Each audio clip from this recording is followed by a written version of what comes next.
Okay, we began this lesson already in class a bit, but I wanted to continue this lesson so that you had a resource at home to complete your assignment.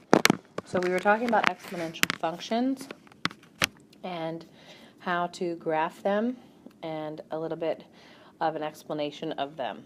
So we're going to be very basic here in our graphing, as well as how far we get into these exponential functions, because you're going to do this more in Algebra 2.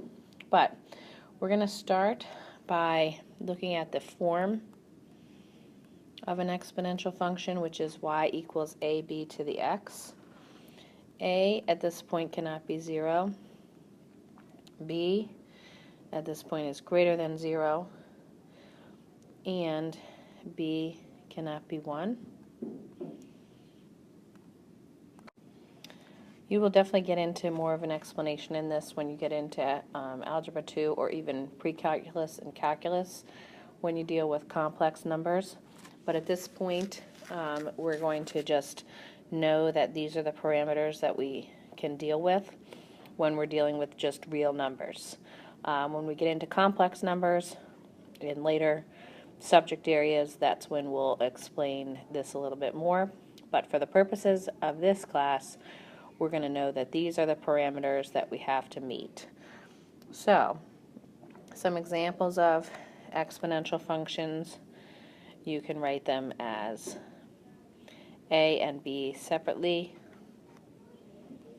You can write them as a and b together. And you can also write them as a and b forming a fraction. So we're going to do an example of each of these and how to graph it. And also we're going to stick to the basics here, and we're going to be graphing using a table, which is where we started with linear equations. So we're going to start there with exponential equations. And also, to make it a little bit easier on you, we're going to use the same values of x in our table every time we're asked to graph. So the first example we're going to do here is y equals 7 to the x. And on our graph, we're going to graph the ordered pairs that we get from our table. So there's two ways to do this. If you plug in a negative value for x in your calculator, you can simply use the caret button, which looks like a little upside down arrow, or actually not upside down, a pointing up arrow, and you put in 7 with the caret to the negative 2. That's going to give you 1 over 49, or in decimal form, about 0.02. So that's going to be the value of y. We're going to do the same thing for each number after that. So we're going to plug in 7 to the negative 1 in our calculator, which is 1 over 7. And again, that is about 0.14 in decimal form. Now, something to know about exponents. Whenever you have a power with an exponent of 0, anything to the 0 power is going to be 1, no matter what. So 7 to the 0 gives us 1. And then we have 7 to the 1, which is just 7, and 7 squared, which is 49. So we've got all our values. Now notice when you have a negative exponent, the difference between the positive and negative exponents. The only difference is when it's negative, we bring down the power and it becomes positive, but it's going to be under 1. So see how 7 to the negative 2 is 1 over 49, and 7 squared is 49. That would be how you determine this if you didn't necessarily have a calculator to do the work. Same thing with 7 to the negative 1 is the same as 1 over 7, which again, 7 to the 1 is 7. So it's basically just putting that power in positive terms underneath the value of 1. But we're going to think of it as decimals. It actually is easier to graph that way. So what we need to do to graph here is we're going to just plot the points. So our first point is -2, comma, 0.02. So -2 is x. 0.02 is going to be the closest you can get to the x-axis without touching it. So it's going to be kind of hard here to put, but you want to put a dot right there. And then -1 is going to be, again, just slightly above that at 0.14.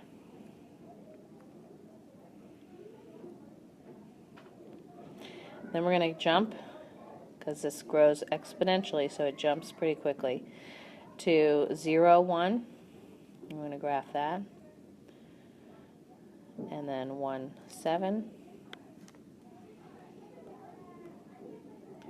We're going to graph that. And then 2 jumps so much to 49 that we're not going to actually be able to fit that on our graph anyway.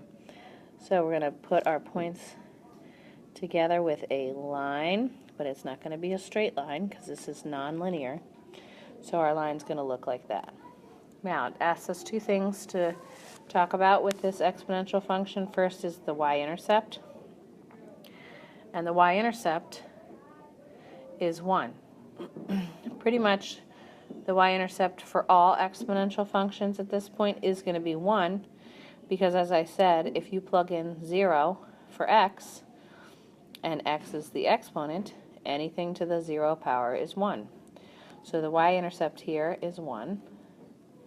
It's still where it crosses the y-axis, so you can look at your graph too if you forget, but the y-intercept here is 1. The domain and range also never varies, and in this case, the domain, which is all your x values, notice that in each direction on the x-axis, we're going to go forever and ever towards the negatives, we're going to go forever and ever towards the positives, so it's always going to be all real numbers for domain. We're never actually going to cross the x-axis here because our bases are always positive, and that makes our range as well all positive real numbers because we're not crossing the x-axis.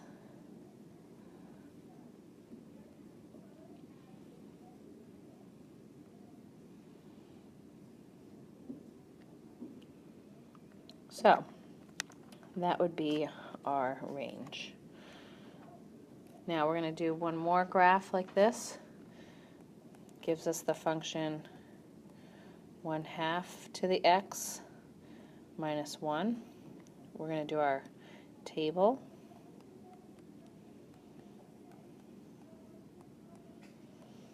And we're going to plug these values in. Now, if you have 1/2 to the x, and you're trying to do -2, you can again put this in your calculator as 1/2 to the -2, or you can think of it as 1 over 1/2 squared. Which, if you're doing 1/2 squared, you're doing the manual way, you would do 1/2 times 1/2, which is 1/4. So this becomes 1 over 1/4. Since you can't have a fraction within a fraction, think of this as dividing. 1 divided by 1/4. Well, we never divide fractions. We multiply by their reciprocals. So it's really 1 times 4 over 1, or 4. So this all becomes 4. Or your calculator would have also done the same thing. So if we think of, again, 1 over 1/2 to the first power, that's going to be 1 divided by 1/2, or 1 times 2 over 1, which is 2. And 1/2 to the 0 is always going to be 1. Oh, you know what? I'm forgetting this second part. Each one also needs to be subtracted by 1. So once we get 4 here, we're going to do subtract by 1. So it becomes 3. Once we get 2 here, we're going to subtract by 1. That becomes 1. And then once we get 1 here, we're going to subtract by 1, so it actually becomes 0. And then we get 1/2 to the 1, which is 1/2. 1/2 minus 1 gives me negative 1/2.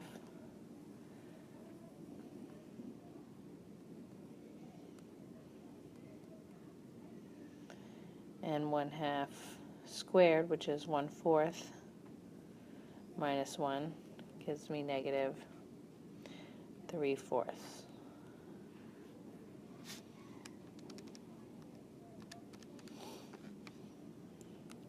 So these are our points that we're going to get.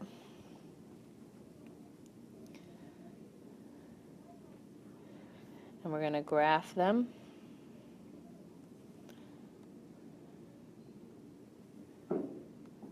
So we get negative 2, 3. My line should be straight.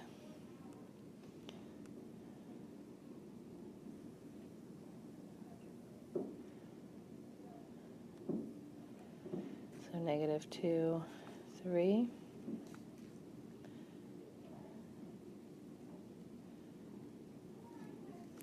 Negative 1, 1. 0, 0.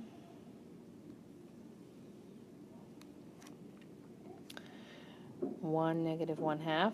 Now notice this does go below.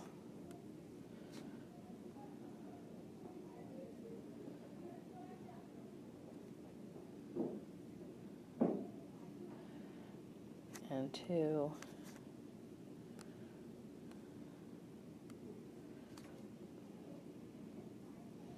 negative 3/4.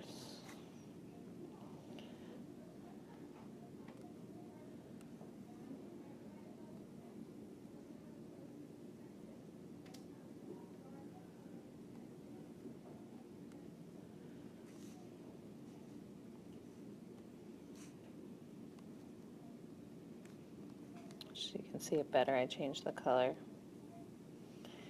And we're going to get something like this. Now the only reason why this actually went below the x-axis, remember I said exponential functions in themselves don't go below the x-axis, is because we added this piece, then minus 1.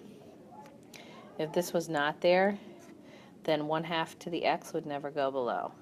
But since it is there, we're going to have to think a little bit more about what our domain and range is. And then it does change our y-intercept to 0 because we subtracted that 1 after we plugged in 1/2 to the 0. So y-intercept is 0. The domain is still all real numbers because we're going in either direction on our graph on the x-axis forever and ever. Our range, though, is going to be also all real numbers.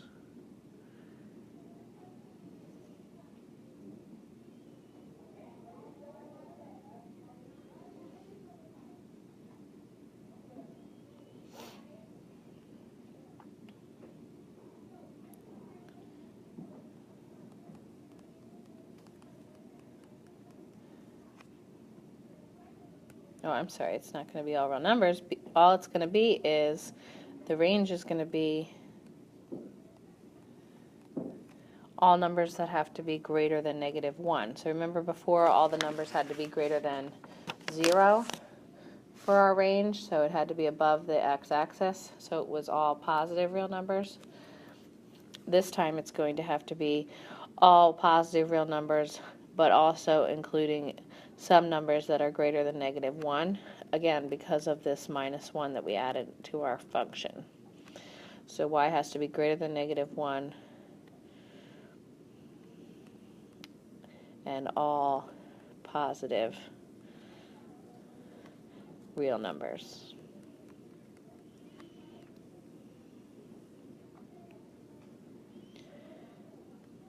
Next, we're going to do an exponential function where we are plugging in values. So it tells us here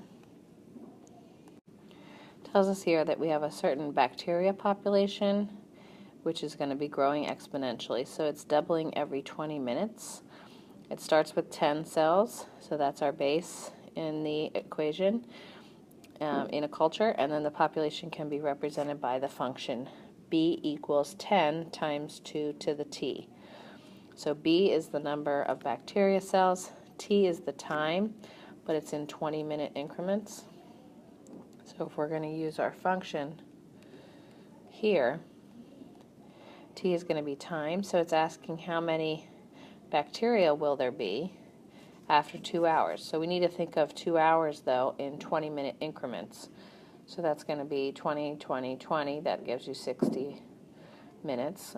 And then 20, 20, 20. That's another 60 minutes. So that's 6 20-minute increments.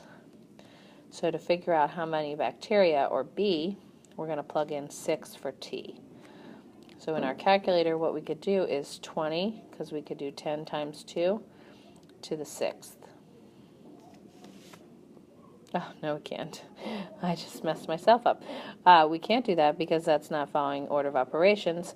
We're going to do exponents first and then multiply. So 2 to the 6th in our calculator, which gives us 64, and then multiply by 10. So we get 640. And that's the amount for bacteria. So that is just a basic word problem where you have exponential function given to you and you plug in the values to solve.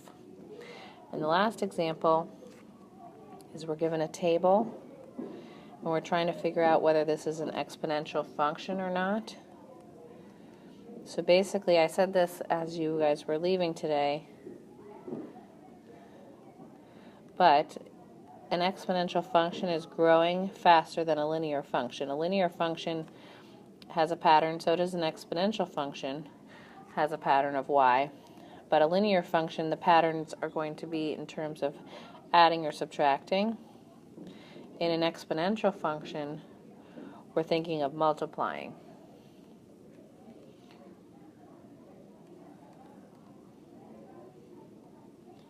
So we're going to look at the pattern of y because our x increments are going up the same. So the pattern of y looks like it's added by 4. So as I just said, it's a pattern, but it's a linear pattern because we're adding by 4. Now, if it was something where we were multiplying by 4, or even multiplying by 1/2, those would be considered exponential. So in this case, no. This is a linear pattern. So even though they have a common difference, it's going to be a linear sequence, not an exponential function. And that concludes lesson 7.5.